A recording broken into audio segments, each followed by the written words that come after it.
a day in my life as a real estate broker nga niabot og site na pod. So for today's video guys, nako diri sa isa sa among mga hot listing here in Mahayahay, boundary of Sangay, Kitcharaw, Agusan del Norte. So atong i-check ang area niya no kung unsa siya ka nice nga property.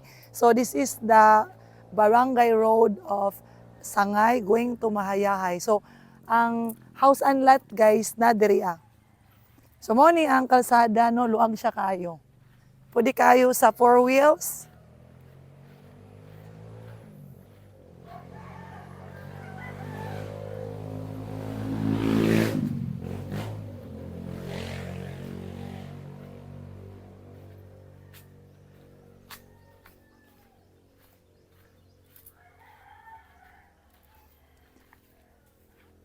So guys, akong i-features ang gawas sa cute nga house and lot. Cute lang siya tungod kay bungalow pero ang iyang lot area is 157 square meter and then naka-title na pagyud siya. Nakatitulo na siya then ang naka-nice thing kay makasud gyud ang car. Wala lang ako gisud ang car kay para ma-features na kung sa kadako ang kalsada gyud niya going to the property. So kay bali mga gikan sa Barangay Road naa siya sa more or less mga 100 meters only from the cemented Barangay Road.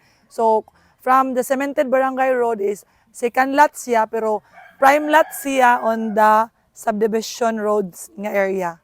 So, ang naka-nice thing ani nga property kay pwede gid kayo ninyo paliton, very affordable pag gid kay siya. Hot listing ani namo, very affordable for as low as PM me the price and then kuan gid siya kanang minimalist lang siya then naka-nice thing pwede ra nimo i-renovate and then pwede nimo i-flip, ibig sabihin i-resell nimo or kung gamiton pud nimo guys pwede pud kayo nimo gamiton imo gyapon ipagwapa kay kuan man siya simple lang siya nga balay ang naka-nice thing lang is nanay siya ipapil updated pa gid ang tax.